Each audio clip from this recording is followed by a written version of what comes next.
Italy, France নাকি Spain নাকি Germany নাকি পর্তুগাল, কোন দেশে এই মুহূর্তে আপনার জন্য সেটেল হওয়াটা অনেক বেশি সহজ হবে? এই বিষয়ে আজকে আমি বিস্তারিত আলোচনা করব, যাতে এই ভিডিওটি দেখলে আপনি নিজে নিজেই সিদ্ধান্ত নিতে পারবেন যে কোন দেশে যাওয়াটা আপনার জন্য সহজ হবে বা কোন দেশে যাওয়াটা আপনার জন্য উচিত হবে। সো বন্ধুরা, কথা না বাড়িয়ে আমি শুরু করি মূল পর্ব। ভিডিওটি না টেনে প্রথম থেকে শেষ পর্যন্ত দেখবেন এবং আপনার যদি কোনো প্রশ্ন থাকে অবশ্যই কমেন্ট করে আমাকে জানাবেন।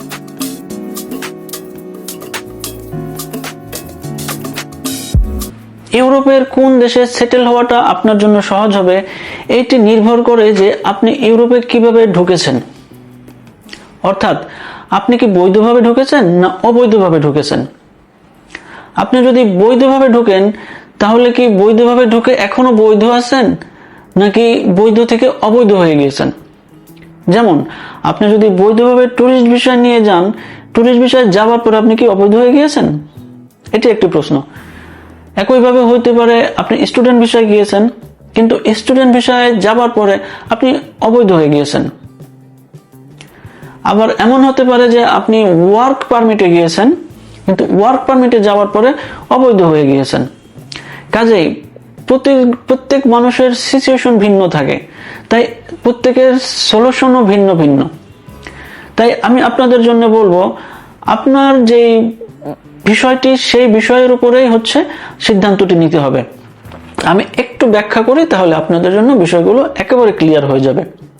যেমন আমি আপনাদেরকে বলবো, আপনি যদি ওয়ার্ক পারমিট নিয়ে বৈধভাবে ইউরোপে ঢোকেন, তাহলে আপনার জন্য উত্তম হবে আপনি যেই দেশের ওয়ার্ক পারমিট নিয়ে যেই কোম্পানির আন্ডারে গিয়েছেন, সেই কোম্পানির আন্ডারে সেই দেশেই থাকা।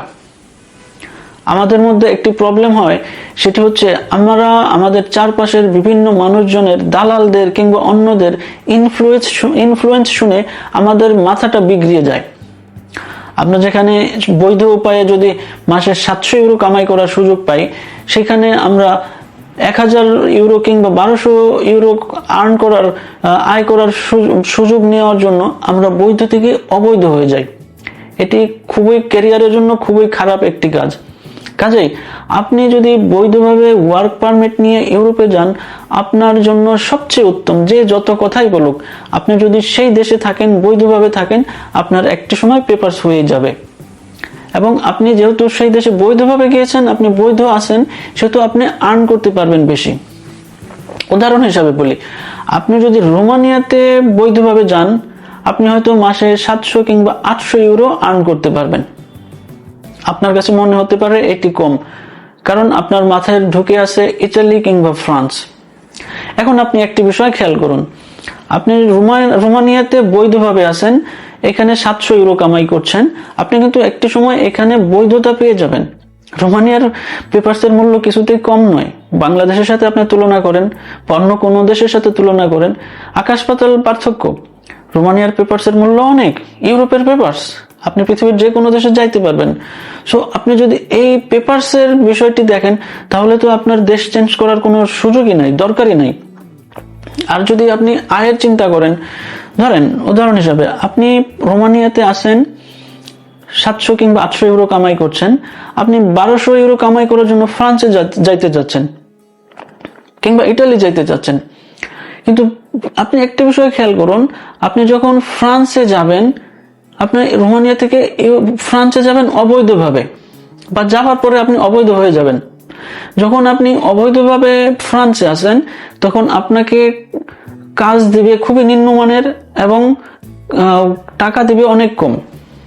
আপনি 700 টাকার ওইখানে যেও আপনি 700 বা 800 ইউরোর বেশি আর্ন করতে পারবেন না, বরং আপনি আরো অবৈধ হয়ে গেলেন। আপনি বিপদে পড়ে যাবেন এবং আপনার ভবিষ্যৎ অনিশ্চিত। তাই আমি বলবো, যারা বৈধভাবে ওয়ার্ক পারমিট নিয়ে ইউরোপের যে কোনো দেশে যাচ্ছেন, আপনারা চেষ্টা করবেন সেই দেশেই থেকে যেতে, অন্য কারো কথা শোনার কোনো প্রয়োজন নাই। এর বাইরে যারা স্টুডেন্ট ভিসায় গিয়েছেন, তারা যেই দেশের ইউনিভার্সিটিতে আছেন, সেই দেশের সেই দেশের সরকারের আইন কানুন মেনে, ইমিগ্রেশন ল গুলো মেনে সেই দেশে আপনি সেটেল হওয়ার চেষ্টা করবেন। সেটা আপনার জন্য উত্তম। আর আপনি যদি ট্যুরিস্ট ভিসায় যে অবৈধ হয়ে যান, তাহলে আপনার জন্য হচ্ছে আপনার ব্যাকগ্রাউন্ড কি, অর্থাৎ আপনার ইতিহাস কি, আপনার পিছনে গত 30 বছর বা আপনার কেরিয়ারে আপনি কি কি করছেন, বিভিন্ন বিষয়ের উপর নির্ভর করে হচ্ছে আপনার ফিউচার নির্ভর করে।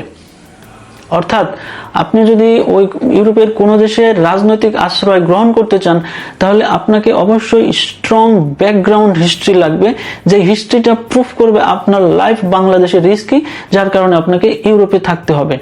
এইটি প্রুফ করাটা অনেক বেশি কঠিন, যা অনেক দেশেই সম্ভব না। 3 বছর 4 বছর 5 বছর অনেকে অপেক্ষা করে, এরপরে পেপারস হয় না, আবার আরেক দেশে চলে যায়। প্রথমে ফ্রান্সে ট্রাই করে, হয় না, জার্মানি চলে যায়, জার্মানি হয় না, ইটালি চলে যায়, এইভাবে ঘুরতেই থাকে। কারো কারো দেখা যায় 10 বছর 15 বছর হয়ে গেছে, তার কোনো পেপারস হয় নাই, সে দেশেও আসতে পারে না। তাই আপনার জন্য উচিত হবে প্রথমে আপনার সঠিক পথটি ঠিক করা। এই মুহূর্তে 2026 সালের ফেব্রুয়ারি মাসের আপডেট আমি আপনাদেরকে দিতে পারি, সেটি হচ্ছে এই মুহূর্তে ইউরোপে সেটেল হওয়ার জন্য, অর্থাৎ বৈধ হওয়ার জন্য কিংবা পেপারস করার জন্য সবচেয়ে উত্তম ও সহজ উপায় হচ্ছে স্পেন। হ্যাঁ, আপনি বাংলাদেশ থেকে কিংবা মধ্যপ্রাচ্য থেকে বৈধভাবে কিংবা অবৈধভাবে যে কোনোভাবে যদি আপনি ইউরোপে ঢোকেন এবং কোনোভাবে যদি স্পেনে ঢুকতে পারেন, তাহলে আপনি অবশ্যই আপনার পেপারস করতে পারবেন। এই মুহূর্তে স্পেন সরকারের যে ঘোষণাটি আছে সেটি হচ্ছে, কেউ যদি বৈধ কিংবা অবৈধভাবে স্পেনে প্রবেশ করে এবং 2 বছর এখানে অবস্থান করছে এমন একটি নির্দিষ্ট ঠিকানা দেখাইতে পারে, তাহলে সে রেসিডেন্স পারমিটের জন্য অ্যাপ্লিকেশন করার সুযোগ পাচ্ছে।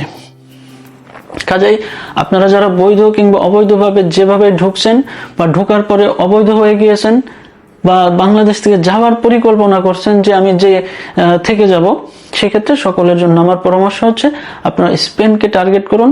আপনারা যে কোনোভাবে স্পেনে চলে যান। স্পেনে যাওয়ার পরে আপনি একটি হাউস রেন্ট করুন এবং আপনি কিছু মেট্রো কার্ড, ব্যাংক কার্ড কিংবা মোবাইল ফ্ল্যাক্সি লোড বিভিন্ন বিষয় আছে, বা হোটেল রেজিস্ট্রেশন, ওইখানে আপনার নামটি এন্ট্রি করুন। এরপরে আপনি একটি বাসা ভাড়া নিয়ে ওইখানে থাকুন। 2 বছরও আপনি বৈধভাবে ওইখানে থাকলে আপনি ওই দেশে বৈধতা পেয়ে যাবেন। এটি কোনো বানানো কথা নয়, এটি স্পেন সরকারের ডিক্লিয়ারেশন। সো আপনি যদি বৈধভাবে 2 বছর ওখানে থাকেন, আপনি পেপারস পেয়ে যাবেন।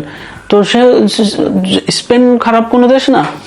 আপনি অনেকে যেটা হয় যে ইউরোপে যেহেতু ঢুকছি, তাহলে ইটালি কেন না, কেন ফ্রান্স না, কেন জার্মানি না, এই ধরনের মাইন্ড আপনার মাথা থেকে ঝেড়ে ফেলেন। ইউরোপের সব দেশেরই মান প্রায় সমান। এখানে মান নিয়ে আপনি একজন বাংলাদেশি নাগরিক, বাংলাদেশে কয় টাকা আর্ন করতেন, সেইখানে আপনি স্পেনের সাথে অন্য দেশকে তুলনা করে তারপরে সিদ্ধান্ত নেবেন, এই সিদ্ধান্ত বা এই চিন্তা করাটা আমার কাছে বোকামি মনে হয়। আমার কাছে উত্তম পথ হচ্ছে আপনি স্পেনে চলে যাবেন এবং স্পেনে কাগজের জন্য অপেক্ষা করবেন। এই মুহূর্তে যে পরিস্থিতি আছে, 2 বছর অপেক্ষা করলে অবশ্যই আপনি কাগজ পেয়ে যাবেন। সো বন্ধুরা, এই ছিল আজকের ইমিগ্রেশনাল আপডেট। ভিডিওটি যদি ভালো লেগে থাকে তাহলে অবশ্যই একটি লাইক করবেন এবং চ্যানেলটি সাবস্ক্রাইব করবেন, এবং আপনার যদি কোনো জিজ্ঞাসা থাকে অবশ্যই কমেন্ট বক্সে জানাবেন। সবাই ভালো থাকবেন, সুস্থ থাকবেন, নিরাপদ থাকবেন। ধন্যবাদ।